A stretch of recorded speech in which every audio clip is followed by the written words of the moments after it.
Right, hi everyone. What I'm going to do for you in this film is go through my annotations of an example of fiction original writing. It's the opening prologue to Game of Thrones, the set of novels, of course. What we're going to look at is, it's about a page worth that I've done of annotations. Now, there's one thing that's a little bit annoying with this. And that's that the comment bubbles won't sort of like come down by themselves. Still, we'll see how we do. Put myself over there. Right. Okay, so we should start back, Garrett urged, as the woods began to grow dark around them. A couple of things here. The first line of any novel is really important. It's establishing, at least I would say, tone and atmosphere. And you'll build up the information on characters, the world building, the narrative and so forth as we go along. So what we've got here, there's a few things. I haven't highlighted every single thing in this piece, but a few that should be helpful. All right, Garrett, first of all, an unusual character name. This is pretty much a hallmark of fantasy texts. They're not names that are commonplace in our sort of reality and society. So you've got this Garrett character. And then the woods began to grow dark around them. That is very much establishing this sense of creepiness and unease and expectancy. It's very strong on the tone there. So we're getting the idea. It's very much a fantasy novel, but it is something that's maybe a bit scary. The wildlings are dead. So here is another hallmark of the fantasy text, that if you're doing this genre, you should make sure that you explain in your commentary, and your annotation of your style model will help with this as well. This is terminology that's unique to this particular fantasy world, this collective noun of the wildlings. This is the second line of the whole text, so no one knows what these wildlings are yet. We're going to read along and find out. It sounds interesting. It sounds unusual and definitely different to whatever group of characters Garrett is. It also gives us an idea that something really shocking and nasty's happened because these wildlings are dead. So again, you've got that sense of tragedy. Garrett did not rise to the bait. Got metaphor there. Now, I would say if you'd use that term rise to the bait in an essay, for example, I would ask you to, get rid of it, put something much more formal and sort of dry in there. You should use that sort of metaphor in your narrative fiction. It can be a really effective way of describing things. He was an old man past 50, and he had seen the lordlings come and go. Dead is dead, he said, but we have no business with the dead.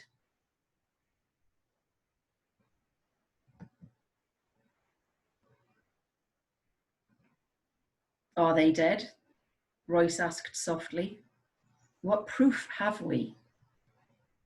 So then there's the first inklings of disagreement, and then this really unusual idea about the dead might not be really dead. So that's when you know you've got this feeling of something supernatural happening, of some sort of magical element, which is central to any fantasy genre. Otherwise, it's a different genre. There has to be some sort of magical power in there. It's an unusual and a scary question. Most people would find the dead really spooky, and this idea of the dead coming to life really terrifying. So within this context, it's definitely representing a sense of danger and something that's not known about.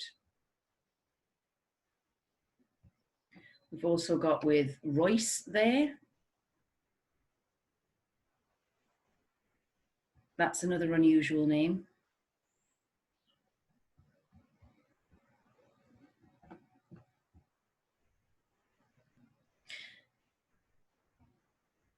Here we go. Do the dead frighten you? Sir Waymar Royce asked, with just a hint of a smile. Now, this is a little bit strange because it's an unusual name. Waymar Royce, again, very firmly in the fantasy genre. This Sir spelled S-E-R, which is a very old-fashioned version of the spelling of Sir from feudal times, around about, I don't know, the Dark Ages, 800, 600, way back into British history sorts of times, and that feudal system of you had your royal family, your lords and your ladies, your sirs and this and the peasants and this, that and the other thing. Again, a very strong element of fantasy genre, so it's grounding itself very, very powerfully within this genre. That is something you need to comment on a lot, whichever genre you choose to write in your commentary and your annotation of your style model. Show that you see the representations of genre there. And that idea, it gives you the sense of escapism and romance and things being really sort of exciting as well.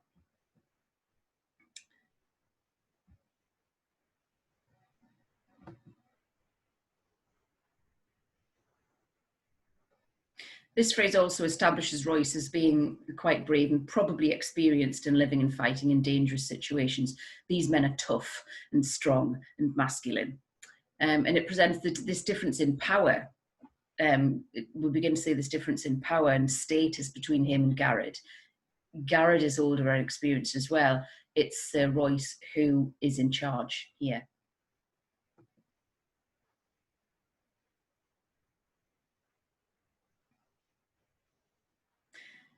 We have no business with the dead. Again, it's sounding ominous and quite scary and worrisome.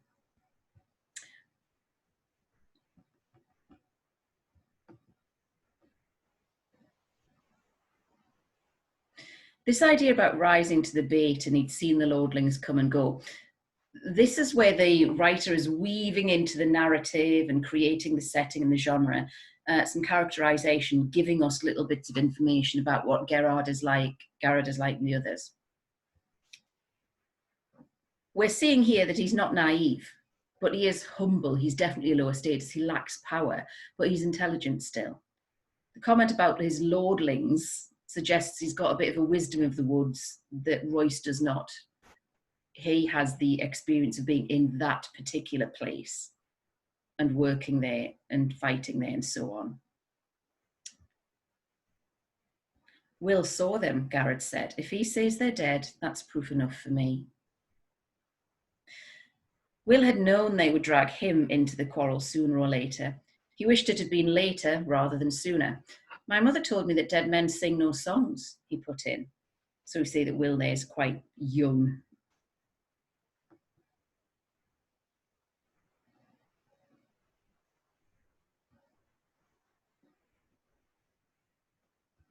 And this idea of, are they dead? What proof have we? Gives this feeling that the dead can do something. And you've got this idea of an interaction with the dead, which wouldn't normally happen. So again, you've got, that foreboding, that scariness coming along. Right. My wet nurse said the same thing, Will, Royce replied. Never believe anything you hear at a woman's tit. There are things to be learned even from the dead. His voice echoed too loud in the twilit forest. He doesn't fit there. He is a little bit out of place. This is giving you a sense that he's being sarcastic. He's being a little bit disrespectful of the other men, and he doesn't quite know that he should be afraid of where he is. It's a bit sarcastic. Again, it's a really good way of making this character very believable. It's giving him elements of a personality that it's showing us. Royce's words give the impression that he has a secret knowledge about the dead. He's possibly putting that on, that Garrett and the reader do not. It again builds a bit of a sense of mystery. It does make him sound quite arrogant as well, I think. So even for these characters that we haven't known that long, we're getting to know them, we're getting a feeling of what sort of people they are. We have a long ride before us, Garrett pointed out. 8 days, maybe 9, and night is falling. This idea of world building in a fantasy genre, if you're going to do a fantasy text, is really important. You've got to give your reader a really strong feel of a whole new reality and geographical layout of a place that's not like ours. It's got to be quite significantly different. It also, in this fantasy text, and maybe in yours as well, it gives a real epic scope of the grandeur, of the size, of the hugeness of this setting. You've got as well the verb ride, so we know they're on horses, which again is taking it back to this idea in British history of, you know, about 1,000+ years ago, which is very, very common. It's a very, very central part of most fantasy genres as well. Fantasy genre novels or stories and so forth. And again, that strengthens that feel of the piece. It's really highlighting that tone and atmosphere. We know where we are with this. Most people have a really, at least a general idea of fantasy novels and what they represent. So we're getting an idea that that's exactly the sort of novel we've got. Just a quick word as well, and this last sentence, and night is falling.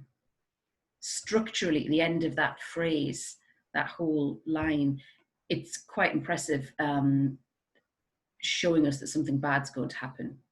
We've got a semantic field going right through this text of night, of darkness, of dead, those sorts of words that are grouping together to give us this feeling of nervousness, of being afraid, of the anticipation that something horrible is going to happen. So Aymar Royce glanced at the sky with disinterest. It does that every day about this time. Are you unmanned by the dark, Garrett? Again, he keeps asking these questions, sometimes rhetorical, sometimes specific. Now that's a statement, really. He's calling him a coward and he's taken away his masculinity.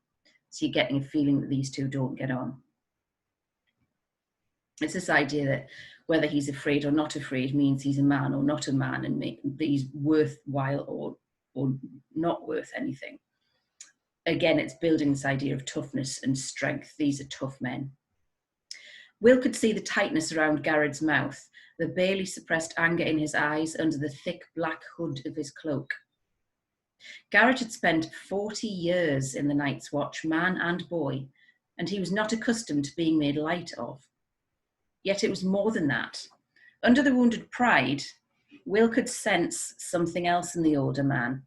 You could taste it, a nervous tension that came perilously close to fear. Right, further characterization, first of all, in the first line or two. There's this visual imagery of Garrett, you know, sitting on top of his horse, maybe tightness in the mouth, cloak around him. It's very sort of dramatic. It's giving this idea that he has a right to be worried. It's showing his emotion as well. He's very experienced in this area, in this situation. He is scared. So that is showing that there's something that's different, that's unique, that's quite extreme, if it's got him a bit spooked when he's used to being there. The 40 years backstory gives weight to his fear and reinforces that tension again. It's showing that he has been doing this for a long time.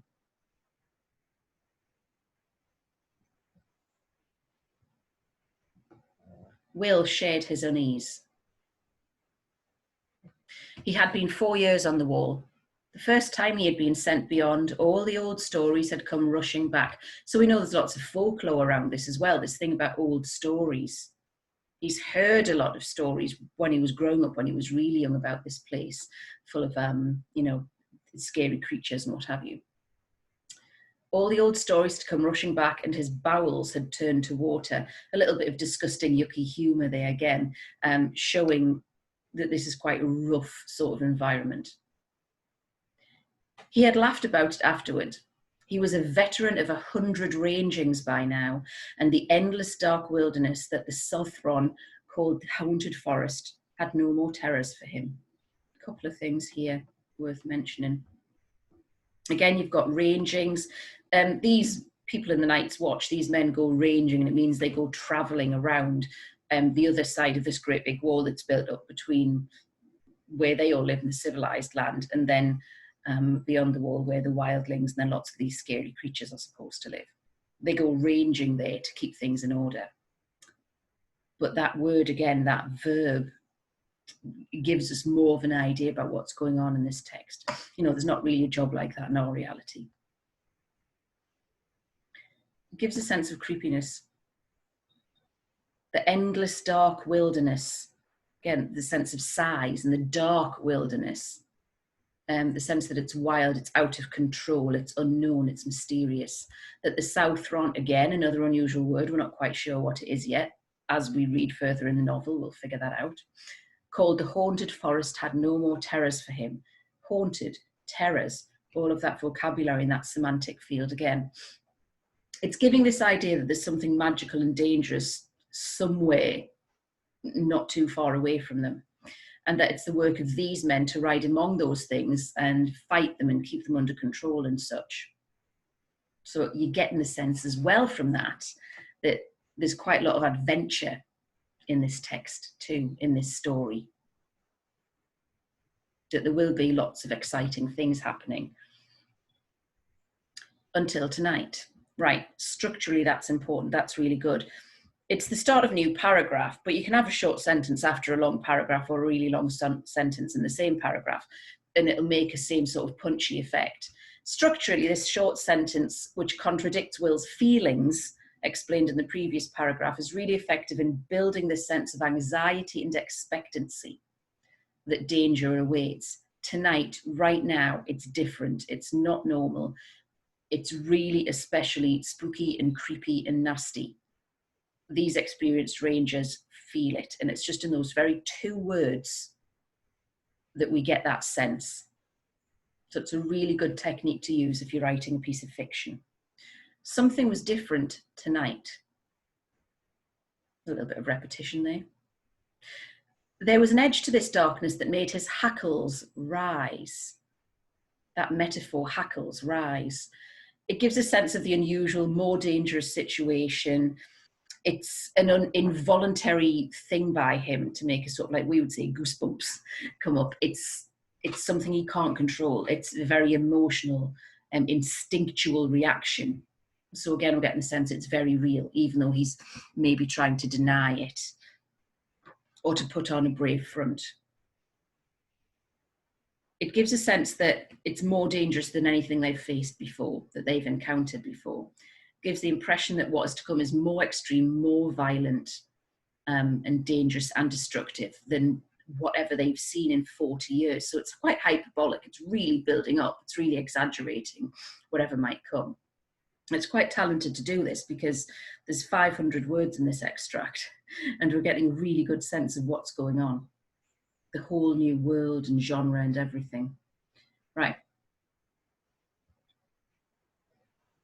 9 days they had been riding north and northwest and then north again, farther and farther from the wall, hard on the track of a band of wildling raiders. This raiding, the wildlings will sneak past little broken bits of the wall or some places and just rob and murder and hurt little communities of people. So they've gone out after them. The wildlings are just, by the way, they're other human beings. They live in different tribes and that kind of thing. So again, that is giving more backstory, giving more of a sense of orientation in the novel. And it's important in your commentary, you talk about orientation as well. Further establishing the epic geographical scale, north, north again, through that repetition, and developing the story through information that this relationship between the Night's Watch and the raiders, the wildlings, is really contentious. They're enemies. They are looking for them to fight them, or they had been, because this is probably the ridings that the wildlings that they've found have been, well, are dead. We don't know what's happened to them yet in the text.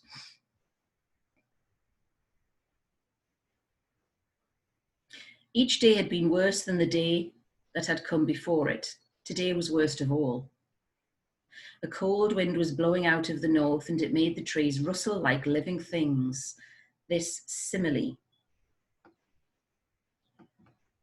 Further reference to the idea that things that are not alive can have the abilities of the living. It's really symbolic because it's about trees, but it's still giving that impression. And that's really important at what you can do. You can show something about the people through saying something about the setting, in this case, trees. It works in quite a psychological way on readers to give them a feeling of what's going on with the actual living characters. If you do something about their surroundings that's reflecting or copying or showing what the humans are doing, or the main characters.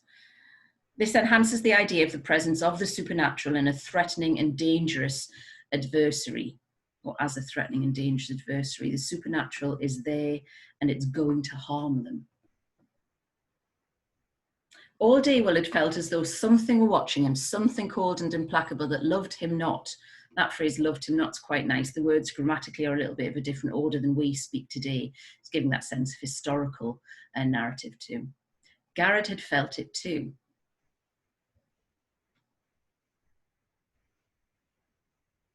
Again, short sentence following a long sentence.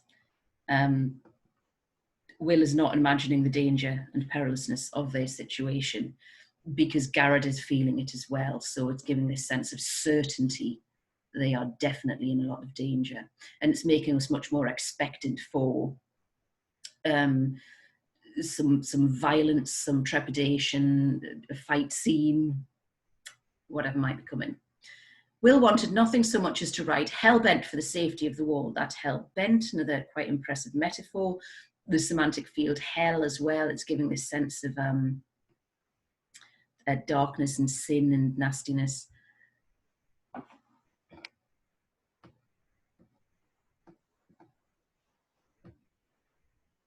But that was not a feeling to share with your commander. And then that wraps up this extract. That last line, it's giving you this idea that although he's scared, he's going to cover it up. That though he wants to get back to the wall as quickly as possible where he'll feel protected, he can't tell the commander that because he is not in control of the situation. This commander is. And that makes us worry more because we have kind of picked up by now, this commander is not experienced in this particular situation. So you're giving this idea that there's something bad coming. You've got an idea as well of a lower status character having to obey the orders of a higher status character. And that's another aspect of fantasy fiction as well, where they've got those really rigid social structures that we don't tend to have in our society anymore, so much as lords and ladies and such actually ruling things. Right, that is the end of my short film for you. I hope you found it useful. I will see how to put this off. Oh, here we are. Bye-bye.